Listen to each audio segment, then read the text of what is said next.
Chapter 10. A Shocking Summons. "A diamond bracelet!" Nancy gasped. "What did you do with it, Carol?" "I gave it to Mr. Sidney," she chuckled. "He hid the bracelet under the seat of his chair. Oh, Nancy, it was beautiful lying there in its velvet box." "What did he say?" Nancy asked. Carol laughed softly. "He said, 'Keep going and bring everything to me before those vultures get my fortune.' Nancy, nobody's in the house. Let's search right now." Nancy did not need to be urged. First, they scoured the master bedroom where the bracelet had been cached. Neither the walls, floor, nor closet yielded any clue to where there might be a camouflaged safe or other kind of hiding place. Next, the bed, wardrobe, and other pieces of furniture were searched. They revealed nothing. "Let's try another room," Carol urged. Nancy glanced at her watch. "It's 4:00. By any chance did Mrs. Jemmett ask you to prepare food for dinner? Like putting a roast in the oven?" Carol clapped a hand over her mouth. "Oh my goodness! I was supposed to put a leg of lamb in the stove." Nancy chuckled. "Then you'd better go do it quickly. If Mrs. Jemmett returns and finds you haven't done it." Carol fairly flew from the room and down the stairs. Nancy continued the search alone. She walked into what had been the adjoining dressing room. As she gazed around, her eyes were attracted to an ornate wooden panel directly above the mirror of a walnut dressing table. At first glance, one might mistake the small square as part of the furniture below it. At once, Nancy noted two unusual features about the panel, which she suspected might be a door. It had no visible way to open it, and a series of connecting loops was carved on its face. On a hunch, Nancy bent over so she could view the pattern sideways. "I'm right," she thought. "It is a twisted candle. Something must be hidden behind there. But how do I open that door?" Nancy gazed at it for fully a minute. Then she concluded that if a particular spot on the door were pushed, it might release a hidden lock. Not wishing to be disturbed and fearful the Jemmetts might rush in, Nancy went into the bedroom and turned the key in the door to the hall. Then she hastened back and pulled the dressing table aside. "Oh, I hope I can get this open." Nancy was breathing excitedly now. Inch by inch, she pressed a thumb over the entire surface. Nothing happened. "It's tricky," she thought. Next, Nancy tried both thumbs, experimenting with various combinations. Still nothing happened. "I'm sure I'm not wrong," she murmured. Suddenly she smiled. "The candle, of course! That's the clue." This time she ran a finger over the whole design and finally felt a slight protrusion on one of the swirls. She pushed it hard and the panel with the carved candle dropped into her hand. At the rear of the opening was a latch. Quickly she lifted it and a door swung open. To her surprise, a music box inside began to play. Now she could see that it was a highly ornate, and she guessed, priceless old piece. Dainty dancing figures moved around the top. Nancy was about to lift the music box from its hiding place when there was a knock on the door. Instantly she replaced everything and hurried to open it. Carol stood there. She whispered, "They're home. You'd better scoot." "You're right. Listen, Carol. Tell Mr. Sidney I found a gorgeous music box, but didn't have time to take it to him." "How marvelous! It'll make him very happy." The two girls rushed down the stairs. Carol ran to the kitchen while Nancy dashed out the front door. No one was in sight, and she drove off quickly. It was not until she reached home that Nancy recalled Bess's rebuff. Despite the exciting story she had to tell at dinner about her afternoon search, the diamond bracelet, and the music box, the young sleuth became glum and did not eat much. "What's happened to your appetite?" Hannah Gruen asked her. "Nothing." Mr. Drew regarded her thoughtfully. "Now then, partner," he said, rising from the table and putting an arm about his daughter's shoulders. "Out with it. Something's bothering you." "Oh dear, you always know, don't you?" Nancy said with a pensive smile. "Dad, for some reason connected with Asa Sidney's case, George and Bess are angry with me. George won't speak to me at all, and Bess snubbed me this afternoon." Nancy's lip quivered at the memory. The lawyer said. "That's too bad." He frowned. "Some people are hard to understand. Why should the Marvins and Fanes poison the minds of their daughters with a family feud so old it concerns none of them? It's pitiful. I don't know how to help you, Nancy. You'll have to accept the situation, I'm afraid, and trust that time will set matters right."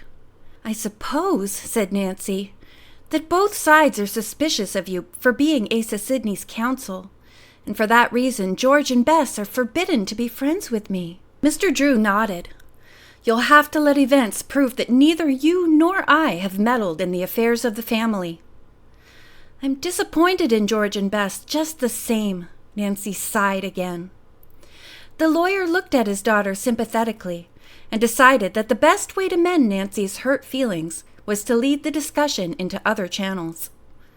"I'm afraid Mr. Sidney's case is more complicated than we realize," he remarked. "It's a big puzzle." Nancy instantly became alert. "What's the trouble?" "I have a strong hunch there's systematic pilfering that's draining the old man's fortune," her father said. Nancy asked, "Do you suspect anyone besides the Jemmets? Surely Peter Boonton and Jacob Sidney are not dishonest, no matter how badly they act." "We can safely rule out Boonton and Sidney," Mr. Drew said. "Let's call on Asa Sidney tomorrow morning and see what we can find out," Nancy suggested. That night she slept uneasily. She kept thinking of the big sleuthing job ahead of her and of the problem with Bess and George. At breakfast she ate little. Her father sat lost in thought, with Hannah Gruen hovering over them, coaxing them to try her waffles. The telephone rang and she went to answer it. Nancy heard Hannah say, "I can't hear you at all. Who is this?" "I'll take it, Hannah," Nancy said quietly as she hurried into the hall. "Nancy Drew speaking. Who is this?" "Oh, Nancy!" The exclamation came faintly over the wire, ending in a deep, shuddering sigh. "Hello? Who is this? Who's speaking? What's the matter?" "Nancy, something. Is this Bess? Or George?" Nancy demanded. "Nancy, this is Carol. Oh, please come at once. Something awful has happened. Oh!" There was a sharp click, then silence. Carol had hung up, leaving Nancy in a state of mingled surprise and alarm. She ran to her father at once, and in a few words repeated what she had heard. Mr. Drew's face became grave. "We must go there immediately," he said. "I will be ready as soon as you can bring your car around front." A few minutes later, Nancy and her father were on the now familiar road to the Sign of the Twisted Candles. Few words were exchanged between them, for their minds were intent on the mysterious and urgent summons from Carol. What could have happened? Nancy thought of a dozen answers. Perhaps Mrs. Jemmett had not kept her promise and had done something cruel to Carol. Perhaps Peter and Jacob had met again and had joined in a pitched battle. At last, the tower of the old mansion could be seen above the trees, and a minute later Nancy steered into the sweeping driveway. "Oh!" she gasped, applying the brakes. An undertaker's long black car was just driving away. Someone was dead. Nancy did not wait for her father, but ran into the house. She halted at the sight of Carol's huddled form on the bottom step of the big staircase, her head on her knees, her thin shoulders shaking with sobs. "Carol!" Nancy cried, sitting down beside the girl and clasping her hands. "Tell me what happened." Mr. Sidney," Carol said. "He died during the night. I found him. I thought he was asleep when I brought up his breakfast this morning." As Mr. Drew walked into the hall, Nancy stated soberly, "Mr. Sidney is dead." "Too bad," he said with a shake of his head. "I'm sorry. It's true that he lived far, far longer than most persons do, and his life was not a happy one. If only he'd lasted a little longer until certain matters could be straightened out, what trouble could have been averted?" "Why, Dad? What do you mean? Nancy asked. I mean that the bickering relatives will now gather and begin to fight over the estate. Then there are other people who probably have already removed some of his property, reducing the value of the estate. At this juncture, Frank Jemmett appeared with a long face. Mr. Sidney has gone to his just reward, the innkeeper intoned. I shall stay here as his executor and take charge, Mr. Drew replied simply. Who asked you to butt in? Jemmett snapped, dropping his pretense of sorrow. There's nothing to be done. Emma and I have made arrangements for the funeral, and will even pay for it out of our own pockets. That won't be necessary, the lawyer told him. Nancy noted that Asa Sidney's death seemed to have added to Gemmett's courage and offensiveness. Mr. Drew regarded the man keenly. Determined to assume charge of the late Asa Sidney's personal effects, he said evenly, Your services will not be needed here much longer, Mr. Jemmett.